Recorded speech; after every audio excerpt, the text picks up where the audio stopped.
Hey everyone, it's Strange Michael. I hope you're doing well today. I have another review for you. We're in the middle of my Scream series review. Of course, I won't be probably getting a chance to touch the TV series. I'm busy with some other things I want to do. I want to work on some reading and get a lot of the books out of the way that I have sitting on my shelf while I'm out with COVID. Anyway, I reviewed Scream, the 1996 film, yesterday. Today I'm doing Scream 2 in this 3-pack that I have stuffed into a disc socks thing. Not a fan of these movies most of the time. I love the original film, and I do love the first 2 seasons of the TV series. I never saw the 3rd season. That's when Queen Latifah got the rights. I really don't care about watching that.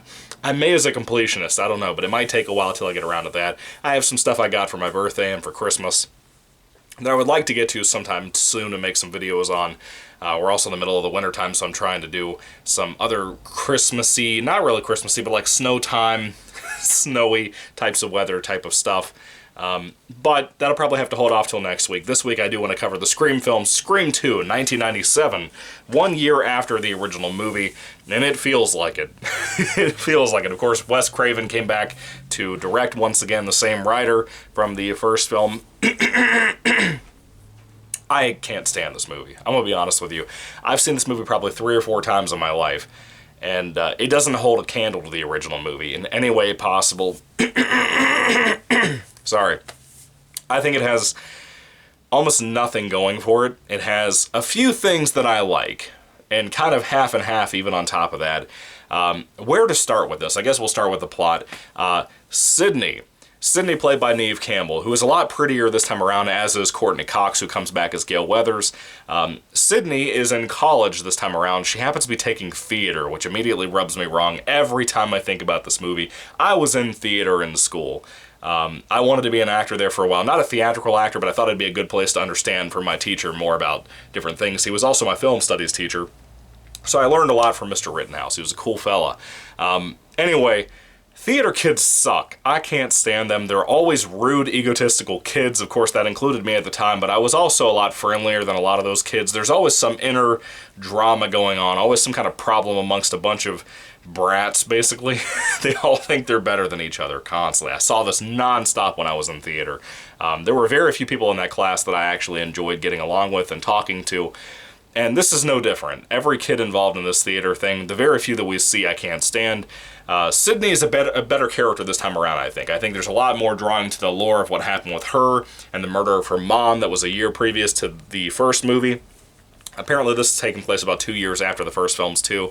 So it's about 3 years after her mom's murder.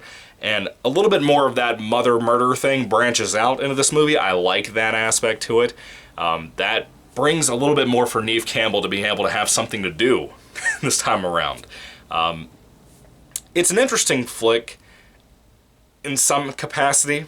It's relatively watchable.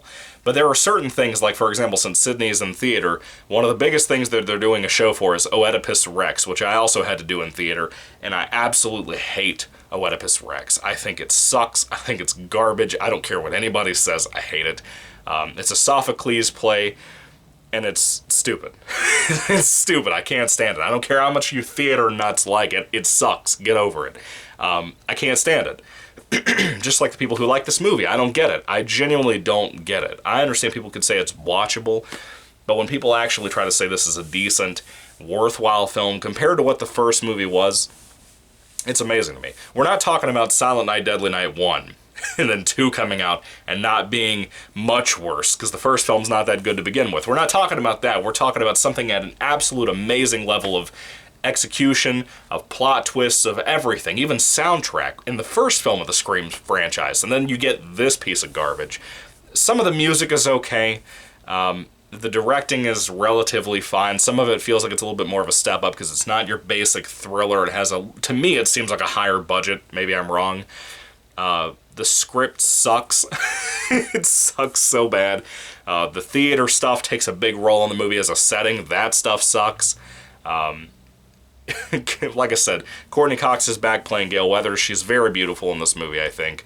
I'm a Courtney Cox fan, and David Arquette comes back to play Dewey.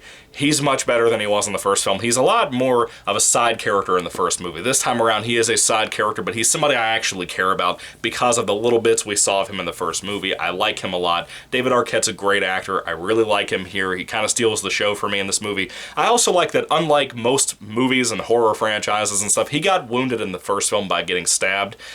In this film, he's actually kind of crippled. He has a very certain walk that carries on through the series when he's in the series.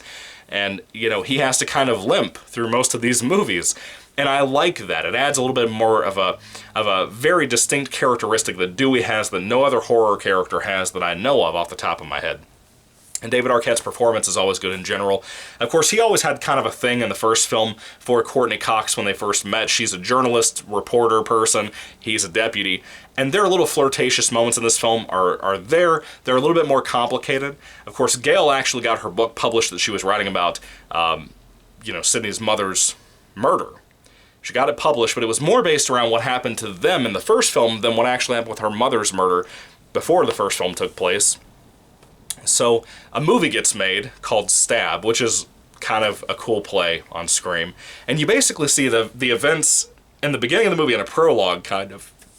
You see Jada Pinkett Smith and another guy, Omar Epps, plays him. They go on a date, and they're going to see this movie Stab at the movie theaters, and everybody's dressed up in the ghost face costumes, and they're running around and faking a killing and attacking each other.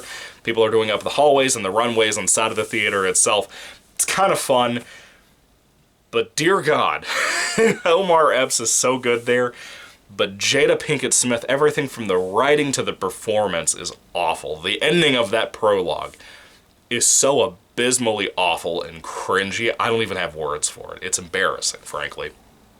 I hate that prologue. Should have never been part of the movie. I understand what you're doing, because this is realistic. If this whole thing from Scream 1 had happened, they would have made a movie based on it. I like how the movie that they are watching is basically a remake of the Drew Barrymore events from the beginning of the first Scream film. That was genius. That was genuinely genius.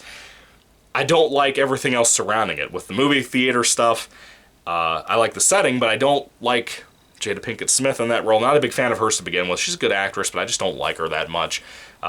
Omar Epps is really solid for what he's doing there. That whole date night gone wrong thing is ridiculous, and it kind of sets up the themes of this movie about how, and kind of carrying on to Wes Craven's New Nightmare. I think that was after this movie. Wes Craven, for whatever reason, thinks something's wrong with horror fans who really enjoy the horror franchise. I think I really pick up on that more as I watched this movie and I think about New Nightmare, which New Nightmare to me, I love the Nightmare on Elm Street films. I love Freddy Krueger, and I like Wes Craven even though I don't like his movies all that often. So I understood what he was doing with Wes Craven's New Nightmare.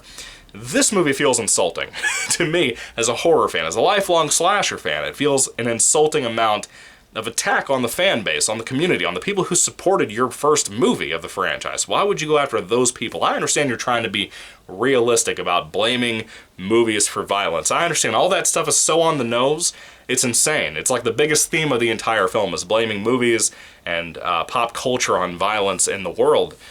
I get what you're doing. I know you tried something new, even at this particular time in the world. I don't know if there was any other movies that were doing what this movie was trying to push with that theme. Doesn't mean it was done well. Again, New Nightmare, in my opinion, does it better. For whatever reason, this was trapped in Wes Craven's subconscious in the back of his head for some reason. I don't understand why, but it's so prominent in this movie, it gets on my nerves. There's a lot of references to stuff, particularly Friday the 13th. There's a lot of references to that, which I enjoyed. However, it almost becomes too much of a problem because the cast here aren't that amazing. I think our main cast, Sidney, Courtney Cox, David Arquette, all those folks are good. By the way, Jamie Kennedy came back too. He was good in this too. I liked him for the moments he was in it. He was probably stealing the show from me until David Arquette really had to take over things. I really liked him there. You have some background actors like Timothy Olyphant and a lady who played Jackie on Roseanne. She's in this.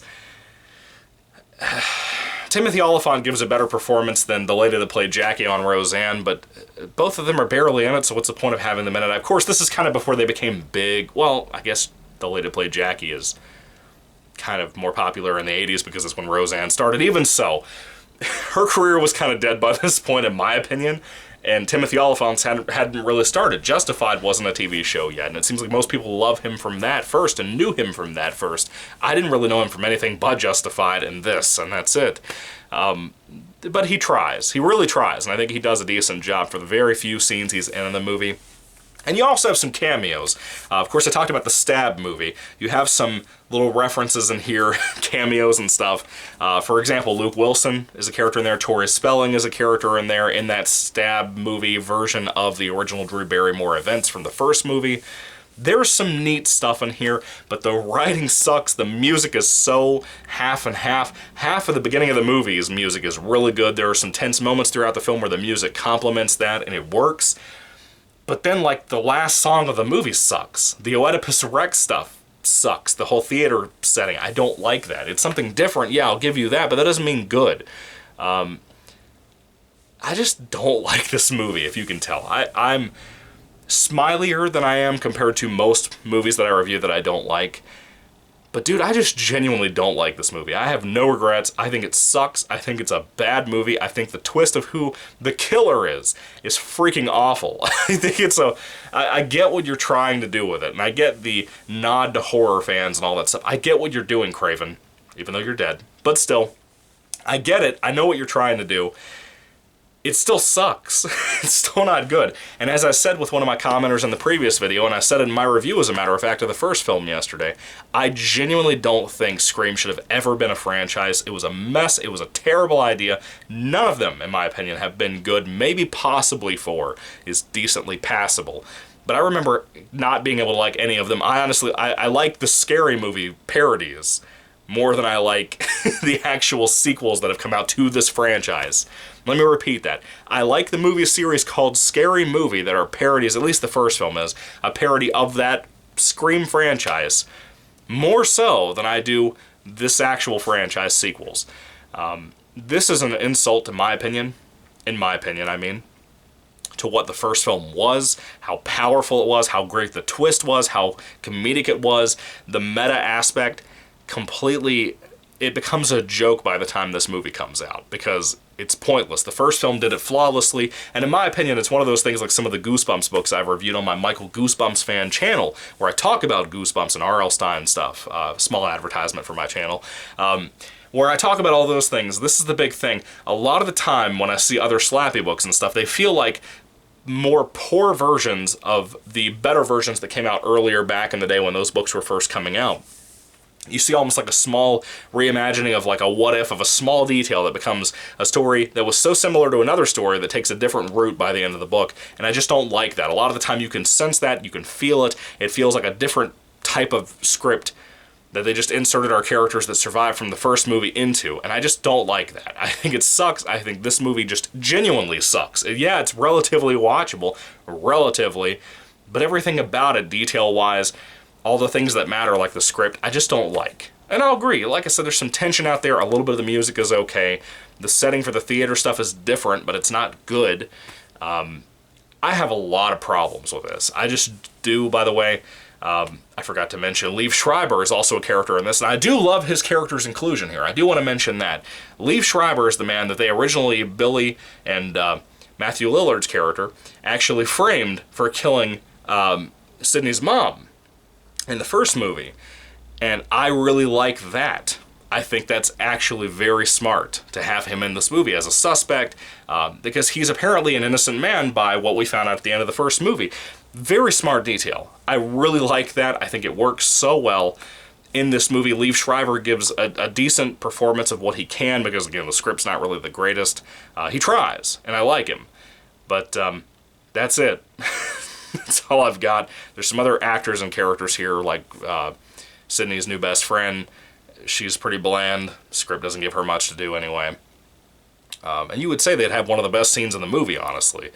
But it really didn't matter to me. It didn't pull itself off very well. I don't know. I'm not a fan of Scream 2. I think it sucks. Let me just be honest with you. I'm going to give this film probably a sinful low score on my rating scale. When it comes to Scream 2, the 1 year after the first movie that just proves the point of why that's always a bad idea. You need 2 years to really clear the room, really clear the ego, and think about a good script. James Gunn It's a great example of that, between the Suicide Squad and Guardians of the Galaxy 2 not being anywhere close to how good the first Guardians was. This is a great example of Wes Craven falling flat on his face, and why I'm not the biggest Wes Craven fan. I'm not trying to be insulting, it's just my point of what I'm talking about. As an artist, as a writer myself, I know how it is to mess up things that are connected to what your original perfect project was, because everything originally fell into place the way it needed to. This didn't happen with the second film. It sucks, in my opinion.